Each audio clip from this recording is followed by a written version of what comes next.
KHTKAM HD1 Sacramento, KYMX HD2 Sacramento. Your home for the biggest matchups in the NFL. Sactown Sports. Sactown Sports. Headlines.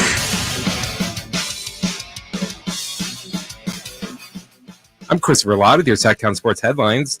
Sacramento Kings' three-game winning streak came to an end last night when the Milwaukee Bucks beat the Kings 133-124. For more on last night's game, check out Kings insider Frankie Cardicelli's breakdown on SactownSports.com. Kings are traveling today to start their four-game road trip, which starts in Chicago against the Bulls. You can listen to tomorrow's Kings-Bulls game right here on Sactown Sports. Adrian Wojnarowski is reporting that Memphis Grizzlies guard John Morant has entered a counseling program in Florida, and there is no timetable for his return. John Morant is currently being investigated by the NBA for brandishing a gun on his Instagram Live earlier this month. Those are your headlines, and now it's time for Chris and Company. He's born in Sacramento. He's raised in Sacramento. And now he takes over the airwaves in Sacramento.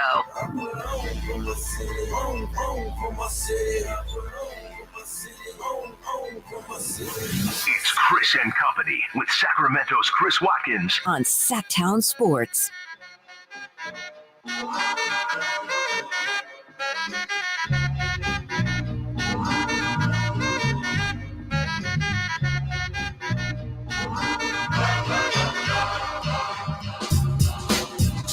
Welcome into Chris and Company on this Tuesday morning, a rainy Tuesday morning. The rain is back here in Sacramento. Not a fan of this weather, but I am a fan of the basketball that we saw last night out of your Sacramento Kings. Last night in Golden One Center, Kings versus Bucks. Bucks come in with the best record in the NBA. You knew it was going to be a challenge. And you know what? The Kings didn't get the result they wanted. They fell 133-124. Scoreboard says they lost by 9, but for everyone who watched that game, that was one heck of a ball game from start to about 3 minutes left in the fourth quarter. That was some of the most fun basketball I have seen this team play in years. That was everything you want to see minus the result. They played 45 minutes of great basketball last night against a real legitimate championship team that's a battle tested. They've been through playoff series together with that group. They've won, they've lost. That group that the Kings played last night has been through it. They have been through it and ended up on the top. And the Kings were able last night to give them a real legitimate battle for 45 minutes. And then the last 3 minutes, well, they kind of fell apart. They really did. But you know what? It's a learning lesson. And it sucks that it has to come in a loss, but the other day, what game was it? I can't remember if it was the Pelicans game. It definitely wasn't the Timberwolves game because they lost that one, but they lost. They won and still learned. It was the Knicks game. That's what it was, where they allow all of those offensive rebounds. They get the win. They get the result, but there's still that you can learn. And in this game, it's just the opposite of I thought they played great. They really did. They you're not going to play perfect basketball, especially against a team that's the number 2 defense in the NBA. I'm sorry, number 3 defense in the NBA by defensive rating. You knew the Kings were going to find struggles at some point in that game. And they did. They really did. The Bucks, there were points where the Bucks were holding the Kings offense down. And you really can't stop the Kings offense. You can really only hope to slow them down. And the Bucks did that. And I think the thing that makes the Bucks just such a tough opponent is it's not just the fact that they're 3rd in defensive rating. They're 1st in rebounds, which we've seen in the past is an Achilles heel for this team. But they're also 9th in points per game on the season. So this is not just a team that can slow your offense down, but they also have their own offense that you're going to have to deal with. And that was the problem last night was they just had, 46 points last night for Giannis. They just had no answer for him at all. There was no, but they tried everybody. And you saw Mike Brown call that early timeout, 6-2. The Bucks get their first points of the game on a Giannis breakaway. Not even really a breakaway, because I think that's what Mike Brown was so upset at. It was just Giannis in transition doing what Giannis does. It was a 4-on-1 pretty much, and the Kings couldn't stop him. Mike Brown calls that early timeout. That's when you knew the emphasis was, we can't let this guy get cooking in transition. The Kings had no answer for Giannis, and not many people do. In the Kings' defense, there is probably 28 teams who don't have an answer for Giannis, and I can't think of what an answer for Giannis would even look like. But it's not Harrison Barnes, and that's not Harrison Barnes' fault. Harrison Barnes is just the person that this team throws out there on the other team's best wing and hopes that he can slow him down. I saw the beginning of this issue when the Kings did play the Knicks the other day, and they really struggled to have somebody to put on Julius Randle. And again, that's not Harrison's fault. He's definitely more of a 3 small fours kind of guy in terms of defensively. He can't, go up and guard those bigger fours. Those guys, I mean, again, like guys like Giannis, where not many can guard. But that's kind of the Kings' weak spot, is they don't have anyone in that position that is, able to provide the length, the speed. Like Chimezie Metu might provide the length necessary to guard a Giannis, but we saw what happened when he got put on Giannis. Giannis blew by him 3 to 4 times. And again, like I'm not going to harp on this too much, because again, it's really not that big of an issue that the Kings can't guard Giannis. Nobody can. But it was just interesting to me to see what the Kings' possible answers are if they run into a situation like that. And again, Giannis is kind of a one-on-one, but what do the Kings do if the Clippers decide to go, if they play the Clippers in a playoff series and the Clippers decide to go really big and present them with Paul George, Kawhi, Nick Batum, and some real height, and the Kings have to match them with size. I think that this just points out to me that they don't have all of the necessary forward depth necessary to guard some teams that are really long like that. Funny enough, I thought Trey Lyles did the best job, and that's not me being a homer. I legitimately think, from just watching how everyone was able to deal with Giannis, it felt like Trey had the best combination of size, strength, and just a little bit of speed, lateral foot speed to stay in front of him. So, no one's going to be able to guard Giannis, and it was about stopping the other guys. They did a great, I thought, in the first half. That was one of my big keys and big notes, was that they did a great job of slowing up everybody except for Giannis. Giannis is going to get his. He had 21 in the first. Brook Lopez had 11 at the end of the first half. Drew Holiday and Chris Middleton both had 5 points at the end of the first half. But then in that second half, what ended up happening, Brook Lopez got going. Kings had no answer for him. His size was too much. I thought Sabonis offensively really took it to Lopez, really challenged him as somebody who's a defensive player of the year candidate. It was crazy to see Domas just go at him with no fear at all and really take it to him and put together a great performance. It really didn't look like his Lopez's size bothered Sabonis at all. But Middleton got going in that second half. He had 26 points just in that second half, 14 points in the fourth quarter. That was the problem, is that they had Harrison on Giannis, and they had nobody to put on Middleton.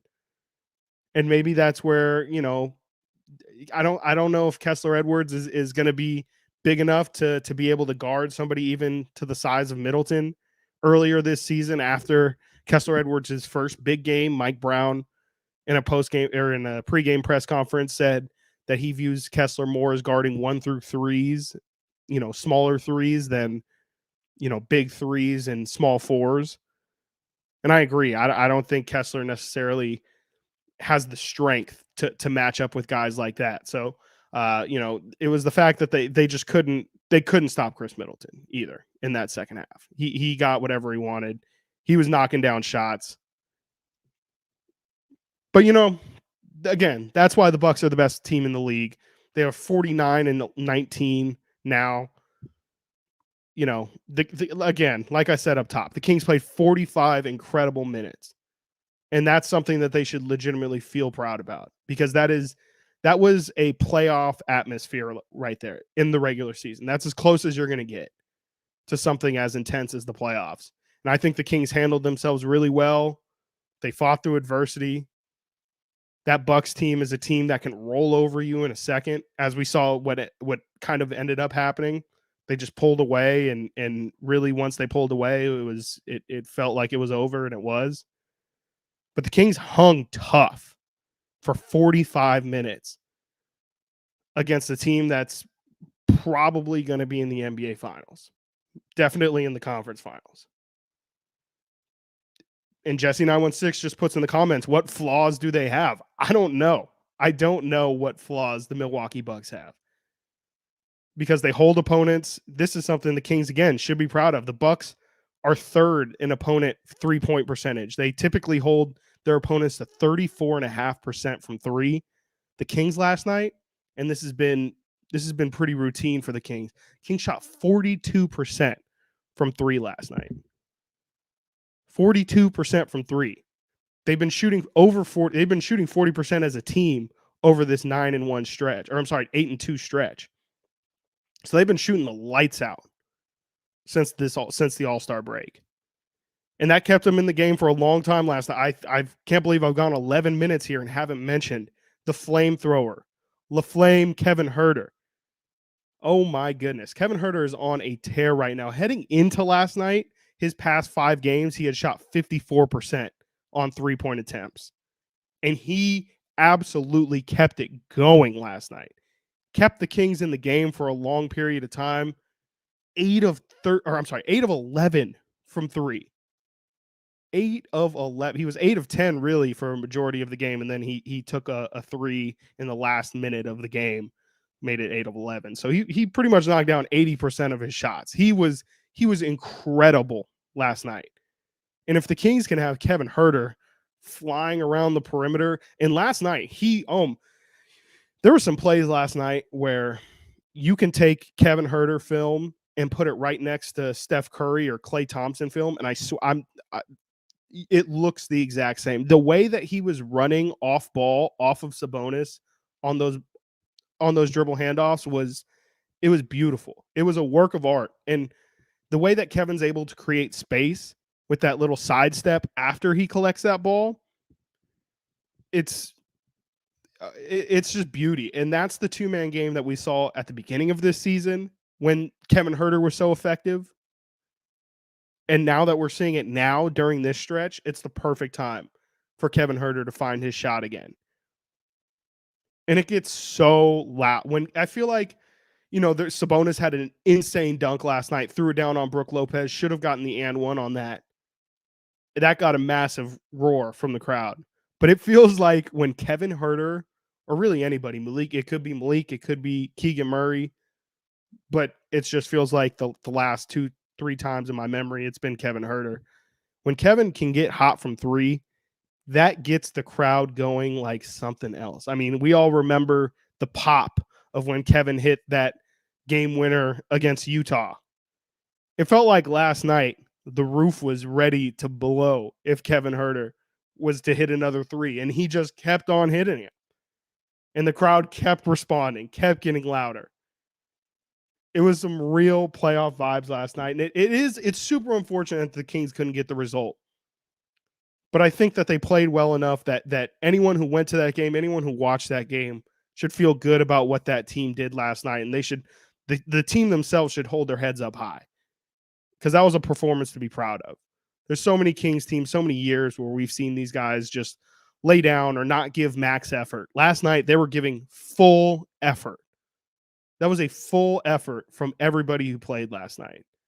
It just wasn't enough. Sometimes you don't get the results, but that was, if that's a playoff game, that's one hell of a performance. To put up, again, 45 minutes of good basketball, they just needed to close out a little bit better. And that's the development for this team. That's where the quote-unquote inexperience for this team comes into play, is them not knowing how to keep that game close, or how to even down the stretch when they're losing it, how to not stack up those mistakes, which is what ended up happening, is they just had 2 to 3 mistakes in a row in that last 3 minutes that really just ended up being the nail in the coffin. But it was a good performance, and I'm happy overall with what I saw last night from this team. The Kings, though, I mean, not, rightfully so, especially with the play that they had last night, with the play that they've had since the All-Star break. They are getting tons of love from the national media. Hear what they have to say next right here on Chris and Company on Sactown Sports 1140 and SactownSports.com.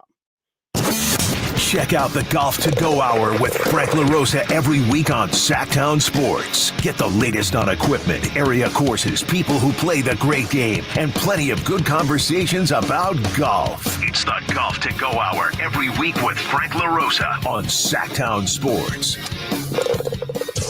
Golf to Go is brought to you by the Hagen Oaks Golf Super Shop, America's most awarded golf facility. Naturewood Home Furnishings, where it's all about choices and always about quality.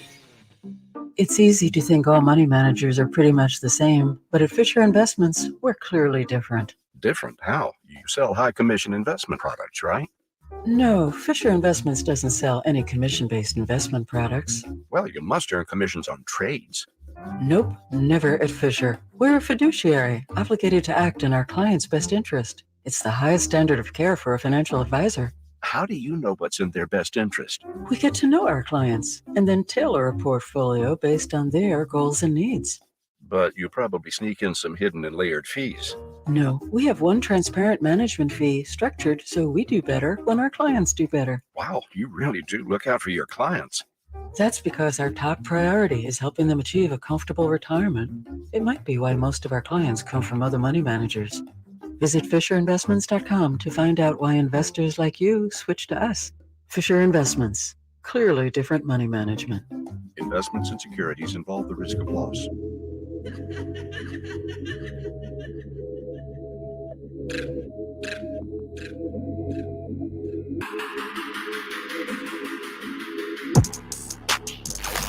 Live and local, it's Chris and Company with Chris Watkins on Sactown Sports. Yes. Last night, the Kings did, in fact, take an L. But tomorrow, they'll bounce back. It feels like it. Again, I think it was a good performance last night. I'm not disappointed at all. I feel only really positive about that game last night. I don't really take much of any negative out of their performance last night because, again, Giannis is just a monster. He's a Greek freak. There's a reason why he has the freak name, because he is not like him and not really any that can match up with him. So you really can't be too upset. It's just sometimes the way it goes, And again, the Kings gave them a great effort for it being such an impossible matchup. I mentioned before heading into the break that the Kings have been getting tons, and I mean tons, of national love from the media. And, I have 3 clips here ready to go, but there's so many more that I couldn't even, there's Kendrick Perkins showing the Kings love. There's ESPN might as well just do like a Kings hour now, because they're just, everybody apparently is loving what the Kings are doing on the floor. And it's crazy. It's crazy to hear, especially just after years and years of people bagging on the Kings. Every national, it was a merry-go-round of whose turn is it to bash on the Kings and say how inept of a franchise they are. And one of the leading people in that for years has been one Mr. Bill Simmons. However, this season, Bill has taken a big turn on the Kings. He's been high on the Kings really since the start of the season. He took their over and the over-under that they do at the beginning of every season. And now, I don't know, Bill might have taken it too far with this. This is what Bill is thinking about the Kings right now. the Fox clutch numbers, which we have mentioned a few times on this podcast and on your podcast, are officially just ridiculous. He scored 20% more points, just points than anyone else in the last 5 minutes of a game. He's shooting 54%. And so if I'm just looking at two things, how good are they offensively? Well, regular season, they're the best. Do they have two awesome players? I would say Fox and Sabonis. Sabonis is definitely going to be third team All NBA. I think Fox has a real case for second or third team All NBA. We can talk about that later. So they have the two players. They have shooting, and they have a real home court advantage, and they have real success now. Like going 37-20 over a 57 game span, which is 2/3 of the season. That's a 55 win pace. Yeah. And the question that Bill is presenting, and the reason why he's talking about the Kings, is can the Kings win the West? Is the question that Bill is presenting. I don't even want to touch that, because that is scolding, and it takes a lot of, not necessarily gymnastics, because the path is there for sure. The Kings get a favorable first round matchup. Let's say Dallas. Second round, in that 2-3 spot, if the Kings do secure that 2-3 spot, they play Memphis. Who knows? Who knows how Memphis is looking at that point? Who knows if Ja Morant's back? Who knows if their team chemistry is off? Who knows if they're the same team? I don't know. If the Kings win that series, boom. Well, that's putting them in the conference finals. That's not even putting them in the NBA finals. See, I can't. That's about as far as I can go with this team right now before I really start to imagine them getting deep into this playoffs. I don't know if I'm willing to go there yet.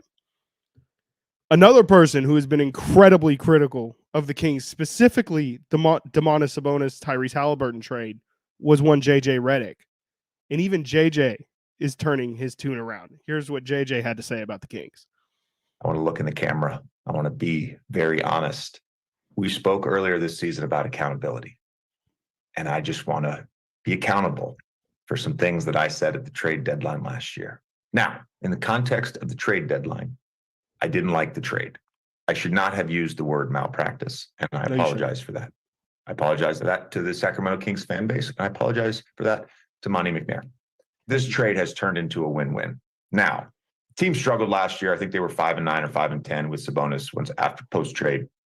What they did this offseason, they bring in Mike Brown. They add a ton of shooting. Kevin Huerter. They add Malik Monk. They draft Keegan Murray. They put the ball exclusively in De'Aaron Fox's hands. They use Sabonis as a hub. This offense, number one offense in the league, historical offense. It is so fun to watch. And so much of that has been the offseason. But I was wrong. And I'll acknowledge that. I love watching this team play. I do think the offense translates. I think shooting translates. I think De'Aaron Fox translates to the playoffs. I think Sabonis, we've seen him in the this team is going to be tough to beat in the playoffs. Love that. Love to hear JJ not only change his tone on the team and specifically the trade, and say that the trade has turned into a win-win, which is funny wording. I don't know if it turned into a win-win or if it's just always been that way, but I do hear his reasoning, and I think it's not really something I considered. Is, was this trade a failure or not? I won't even say a failure. Was the trade not as even as it now seems, but Monty McNair turned it into a winning situation? So I think that's an interesting counterpoint for sure. That, because yet last season, you Domas and Fox did play together. I think it was clear from the jump that those two had some form of connection. You could see it last year, even though they didn't have any practices under their belts or had just started playing together. You could tell that there was a natural chemistry between the two. But I think it's fair for JJ to point out that, the circumstances are a lot better after how Monty positioned themselves in the offseason. Because, like you put a legitimate shooter in Kevin Huerter around them, You put Keegan Murray, who's a developing shooter and is right now shooting at a I don't want to say an elite level, but he's shooting, around where you want to be if you're going to be considered elite in this league for sure. He's been the best shooting rookie for sure. So, best situational pick for sure. And then, Malik Monk has been incredible. All the additions that Monty has made. I think it's fair rationale for JJ to say that. Again, though, I think it's great to hear that he feels like this offense can translate. And for me, that JJ Redick saying that is huge. Not because JJ is some, he is all knowing, all powerful. He just knows game. He knows the game. And the reasons he lays out for why the Kings offense will translate all make sense. In the playoffs, you have to have two guys. You can't just have one guy or else the defense will completely lock in. The Kings have clutch scorers. They have the clutch scorer. They have the best clutch offense. My favorite stat, I mention this all the time. The Kings are one of 3 teams right now in the NBA who are top 10 in efficiency at the rim in terms of points in the paint, in mid-range shots, and from beyond the 3-point line. So they're able to score at all 3 levels. It makes sense because a lot of people are saying that, and myself included, that the game does slow down in the postseason. And a perfect example last night where the Kings have a bad minute at the end of the game and it pretty much cost them. You can't have those lapses in the playoffs because that's how you lose series. Yeah, you might lose the game, but that one game could end up costing you the series. Interesting. Very interesting. One more piece of audio for him right here. This is from the Hoop Collective with Brian Windhorst, Tim Bontemps, and Tim McMahon. Here's what those guys had to say about the Kings' play as of late. We thought Mark Spears was crazy when he out of his mind boldly declared, like no questions asked, that the Suns were a playoff team. Spears wouldn't have even considered them being a the Kings wouldn't have been saying they're going to be the 2 seed. By the way, just to put De'Aaron Fox's clutch dominance in perspective, leads the league with 171 clutch points. Jimmy Butler's second with 133. And Fox is doing that, shooting better than 54% from the floor. I mean, he's just efficiently filling it up. He gets to his spots so easily, it's scary. You're like, he also had a game winner in Orlando from like a step over half court, just a calm pull up. I mean, I don't even know who that's going to be an end of season award this year for the first time. I don't even know who the second place person is. I mean, De'Aaron Fox has to win in a romp. Yeah. There you have it. That's 3 different ESPN columnists showing love to the Sacramento Kings. It's great. It is all good to hear. Love that positive propaganda because after years and years of just hearing these exact same people that I just played during this segment have been killing us for years. And so it's just good to hear them have, change their tune a little bit and spread the love of what's going on here in Sacramento. 49ers yesterday made a huge surprise splash in free agency. We'll talk about that and more right here on Chris and Company on Sactown Sports 1140 and SactownSports.com. It's Deuce and Mo. I know you guys are select.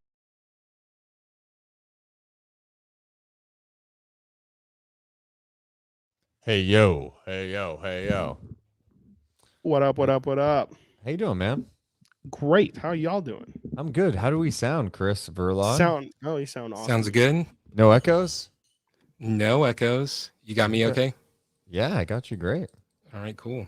Let's not touch anything. Okay. Well, I mean, I have to click out of this because we're going to be on this one, right? But besides that, nothing else. Deep. Okay, cool. Everything good, Chris? Yeah, all good. Halfway through the show. Got a great second half, ready to go down. Hopefully you're better than King's second half. Yeah. Hey now. Watch it.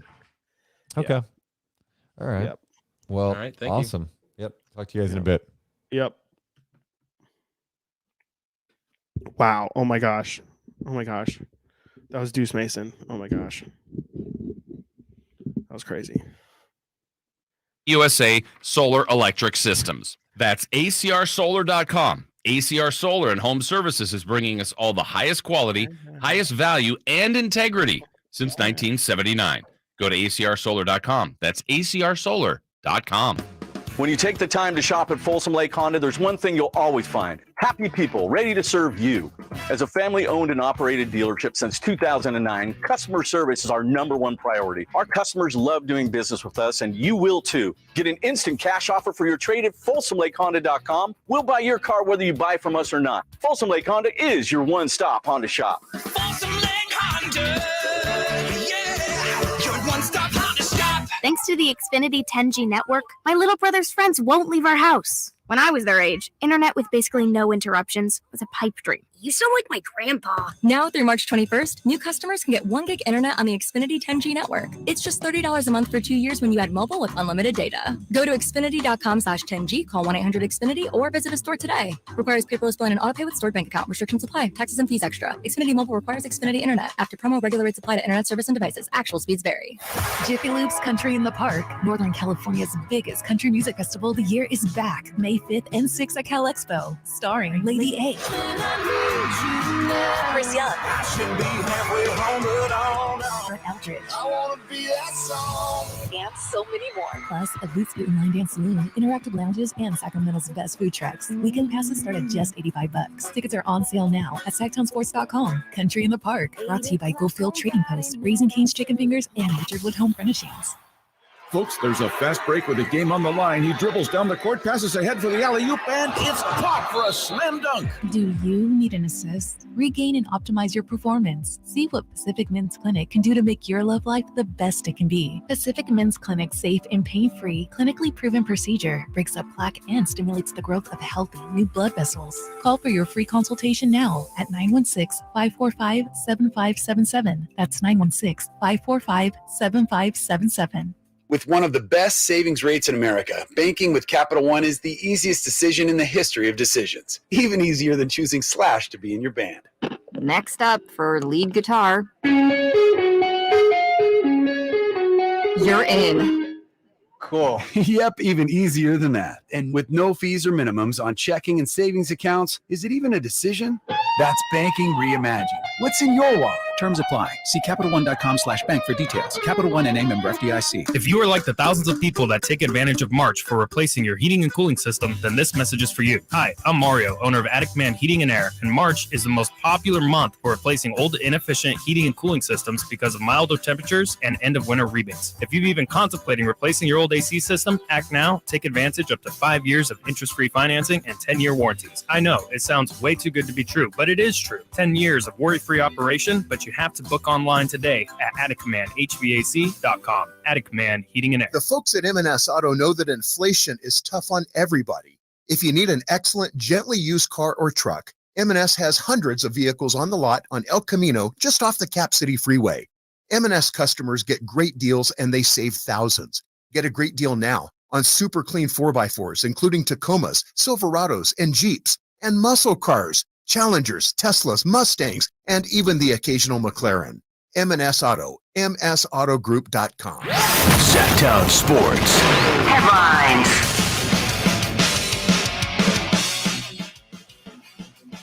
I'm Chris Verlad with your Sactown Sports headlines.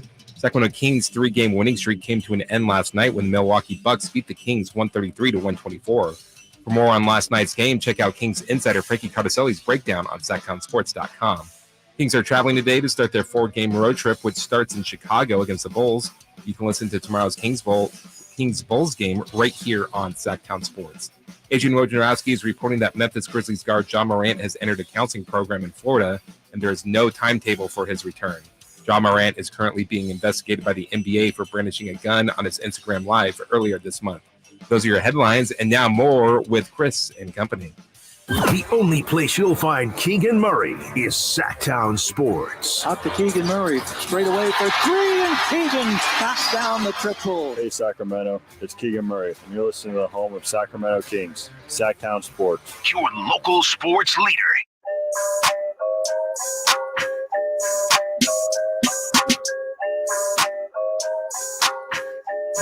Sitting at your desk, watch Chris and Company now. YouTube.com/Sactown Sports 1140.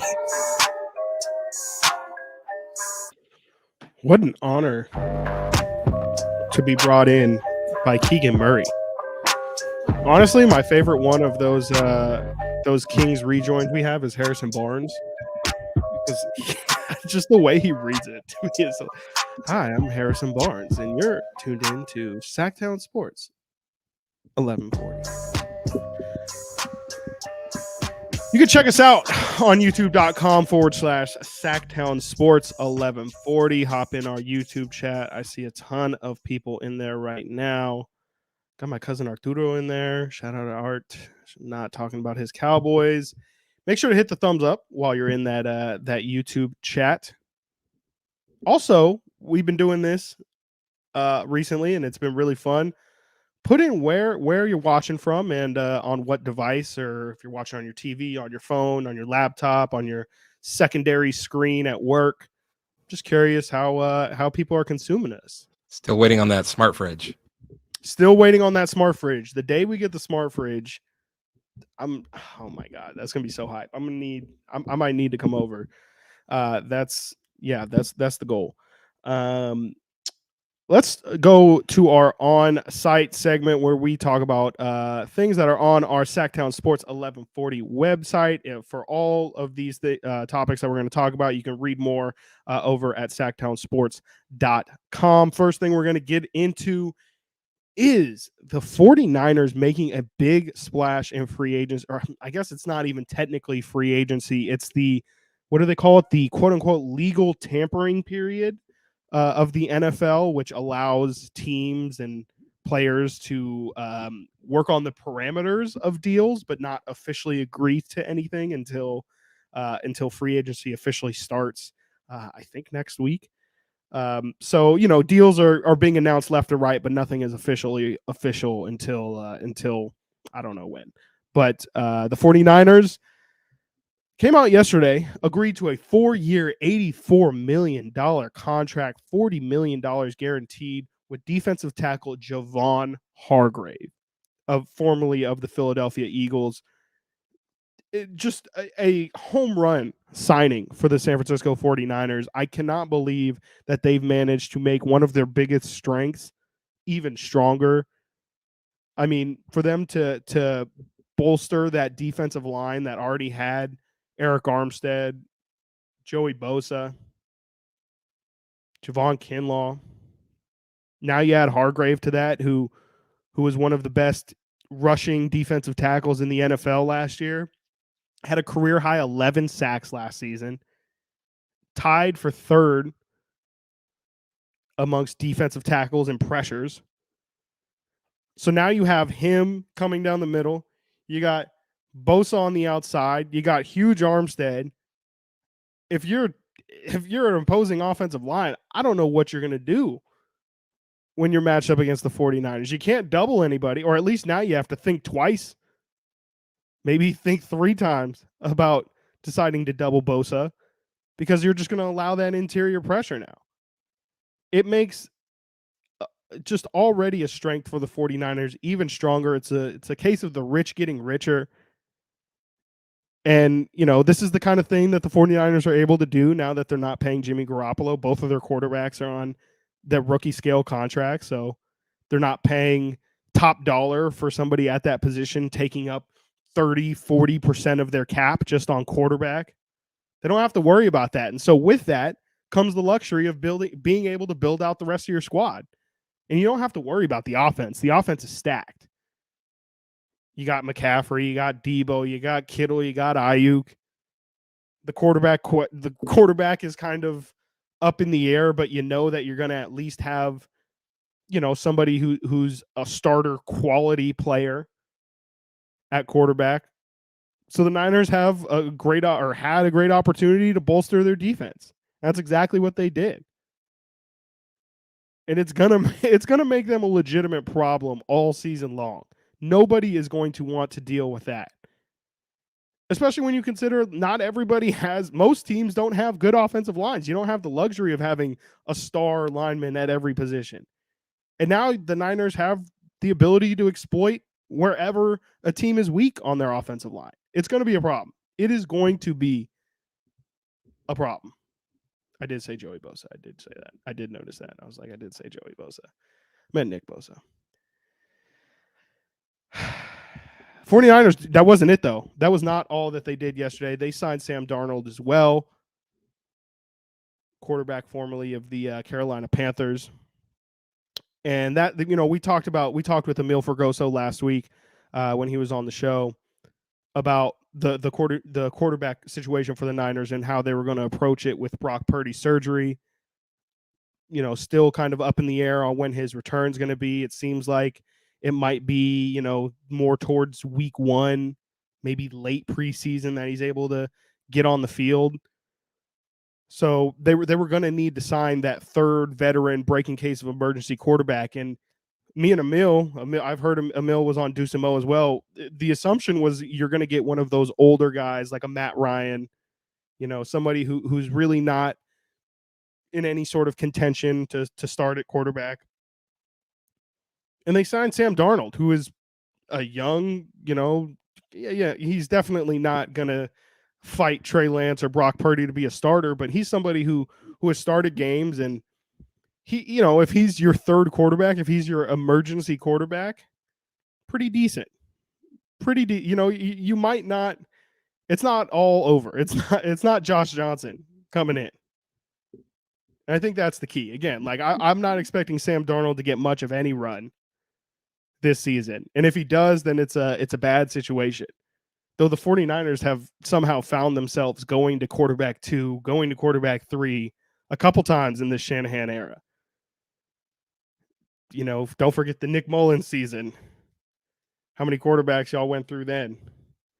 So it's while you don't hope Sam Darnold plays, there is a chance. there is a chance that Sam Darnold straps up as a 49ers quarterback at some point this season, and he's only 25. He's only 25. So he's got a lot of time to again, like he's not trying to be a starter anymore. So maybe this second career as a backup is good for him. Maybe he stops trying to, I don't know, maybe he just settles down and just does what Shanahan needs him to do, which is been successful for a lot of quarterbacks. So if he can just learn the system and be a system quarterback, who knows? Maybe this could end up being a really good backup signing for the Niners moving forward. Niners weren't the only person who added only team that added a QB yesterday. Former San Francisco 49ers quarterback Jimmy Garoppolo signed with the Las Vegas Raiders, or it was announced his contract with the Las Vegas Raiders. Again, I don't think anything's officially official yet, but a 3-year, $67.5 million contract, $34 million guaranteed for Jimmy G to go to Vegas. And what I've been saying is a pretty lateral move at best. It feels like the Raiders got rid of Derek Carr, and you get rid of your QB, who's especially someone who's been your QB for as long as Derek Carr has. You're expecting to kind of move into another era of at least getting a young quarterback, and maybe the hope is to get somebody who's better than the guy you had before. And I think at best, Jimmy is reaching the levels of Derek Carr. I don't know if he's ever I don't know if at any point you're really going to be like, wow, this is a massive upgrade from Derek Carr. We've seen too much of Jimmy. We know who he is at this point. I just don't see him changing just because he has familiarity with Josh McDaniels. And he's the 18th highest paid quarterback in the league, which I don't really know what that says. I guess that means that the Raiders they weren't trying to pay Derek Carr. Derek Carr is now 10th in annual salary amongst quarterbacks. So they just weren't trying to pay that top dollar for somebody that they didn't feel like is in that top dollar. So I guess good on them for recognizing that, yeah, Jimmy's not, or Derek isn't really necessarily worth that price tag. But it'll be interesting to see what they do with Jimmy. Is Jimmy G a permanent solution for them? 3-year contract? Do they plan to have Jimmy as their quarterback for the next 3 years, or is this just a stopgap for this year? Is this just, a way for them to kind of be solid next year, keep Devontae, reasonably happy, and then really go into a succession plan next year? I don't know. What this does for the Raiders right now, I guess it keeps them possibly competitive if they can put the rest of the roster together.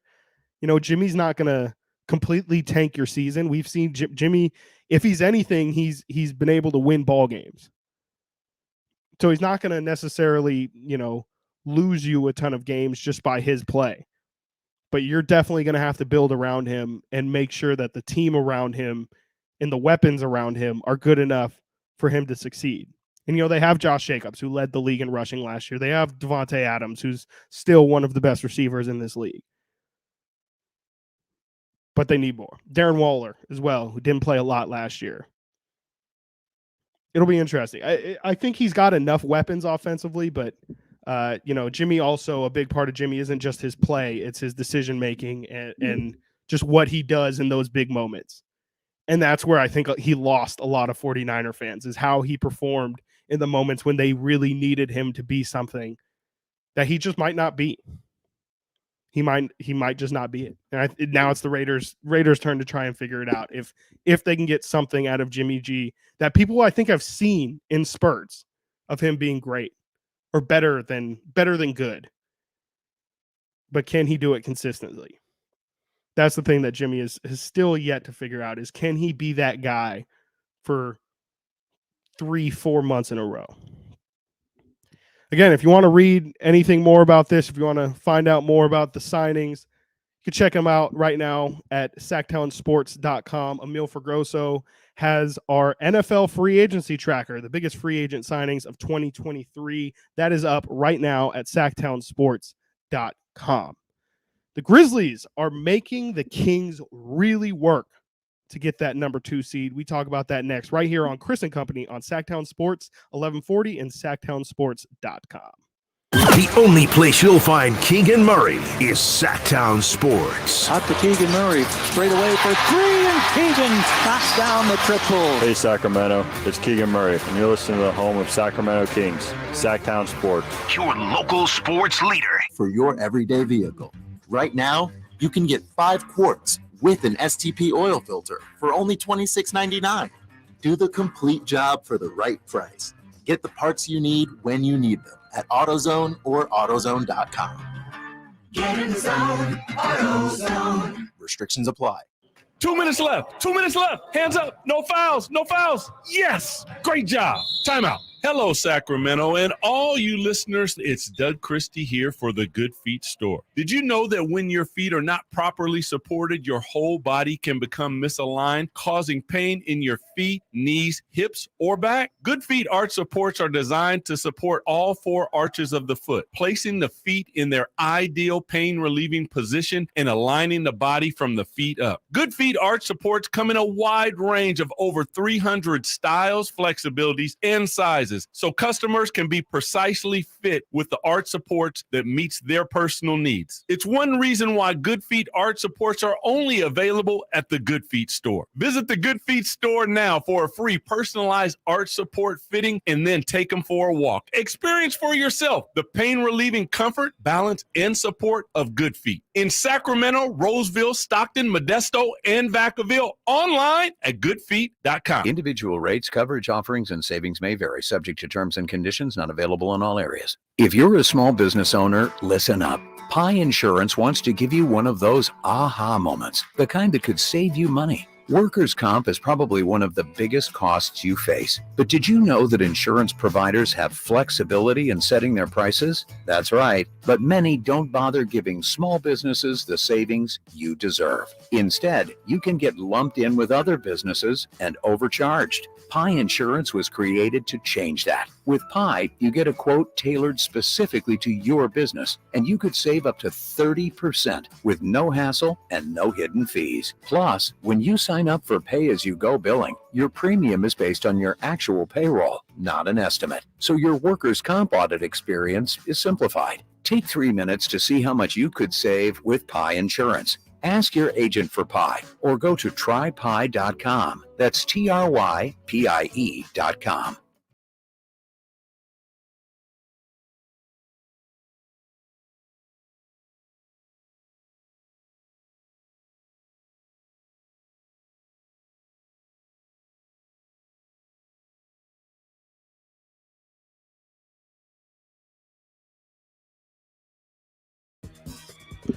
Chris and Company, final segment here, where we take our eye on the West to take a look at all those who oppose the Sacramento Kings' run for postseason success. Let's take a look at the rest of the West. Where are the Kings in the standings? Sometimes a team which no one expects to finish near the top of the standings does finish that way. And fans are not only surprised, they want to know why. Who's moving up? Who's falling down? And who should embrace the tank? It's Eye on the West with Chris and Company.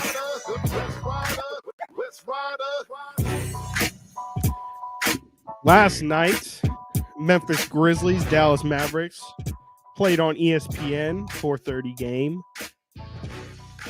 Wasn't quite the star-studded event I think ESPN would have wanted it to be. Obviously, Memphis missing everyone who they're missing. That's been talked about plenty. But Dallas last night had no Kyrie, no Luka, no Christian Wood. Come in losing 2 straight. Memphis comes in winning 2 straight. And it was pretty uneventful. The game was led by Jaden Hardy and Desmond Bain for those who are real hoop heads. And Memphis took care of business. I mean, Memphis's reserves essentially were just a lot better than Dallas's reserves. And now Memphis sits alone at the 2 spot after the Kings lost last night to the Bucks. So Memphis is now officially, they are officially a team where you cannot count them out. I think when Ja went down, when Brandon Clark went down, it was announced Steven Adams is going to be out the rest of the season. We all assumed that Memphis was just going to naturally slide, and they have done the complete opposite. They have found new life, and they were great last season without Ja Morant. So it should be no surprise that this team is still finding success, even though they're down. But incredibly impressive for Memphis to just keep on winning games and making it really tough for the Kings to lock down that number 2 spot. And now there's no guarantees. There's no guarantees that the Sacramento Kings will finish at the 2 spot. And it did feel like things were lining up for the Kings to potentially get the 1 spot at one point, or at least, be in play for it.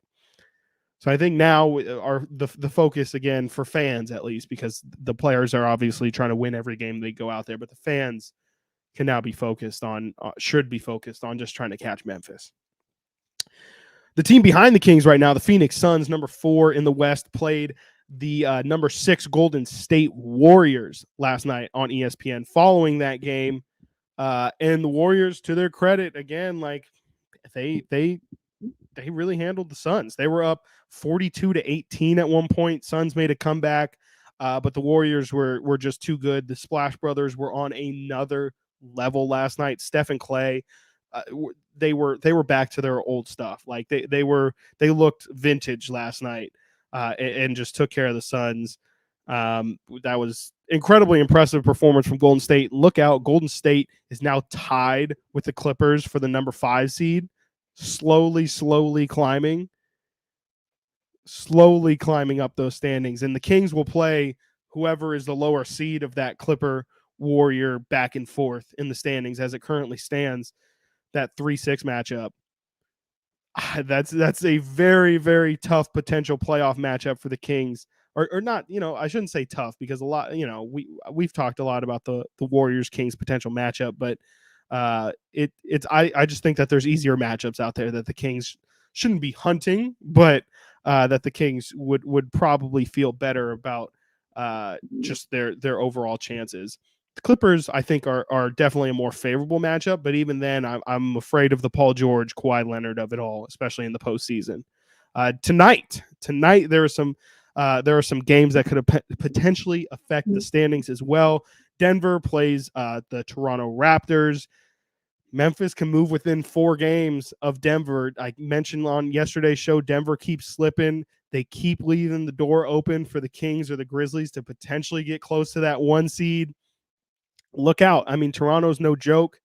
And if you leave that carrot there for a team to potentially chase after down the stretch, things could get interesting looking at that top spot in the West. So definitely keep your eye out for that. Lakers Pelicans tonight. There's a 3-way tie for that number 9 spot with the Lakers, the Pelicans, and OKC. So that with the Lakers and Pelicans playing today, that'll break up that 3-way spot. In the winner of the Pelicans Lakers today is also tied with Dallas for the number 8 seed. So the West is absolutely insane. The Lakers are creeping into play-in potential. Don't like the sound of that. And it's the closer and closer we get to the playoffs, the more and more it's feeling like the Kings are probably going to play either the Warriors or the Lakers, which would be pretty fun, at least in terms of building up the rivalry that once was. So again, pay attention to all the games tonight. Also, probably the funnest game, Bucks and Suns. Kings' last 2 opponents playing against each other, 2 of the better teams in this league, and should be a good one there. That's all I got for y'all today. Thank you all so much for joining me. It was a great show. That's all I got, and thank you all for keeping me company. This has been Chris and Company. Do Some Mo's next right here on Sactown Sports 1140 and SactownSports.com. See ya. The only place you'll find Kevin Herter is Sactown Sports. Herter's open, steps into 3.